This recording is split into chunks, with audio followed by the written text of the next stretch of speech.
The typewriter, a noble machine for the typical writer. It comes in a variety of shapes and sizes, but all types have the same basic job description: to capture the slightest impressions of the author in a precise and immediate hammer stroke.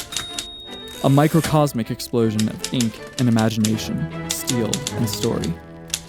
The grandest notions now at rest remain simple, typeset, ink. Block letters built on a blank page, ready for the next. Uniform, real, with the subtle variation of each captured stroke. Some words bold, others thin. Thoughts misaligned by a hair's breadth. Phrases sometimes get stuck. Imperfect the whole way through.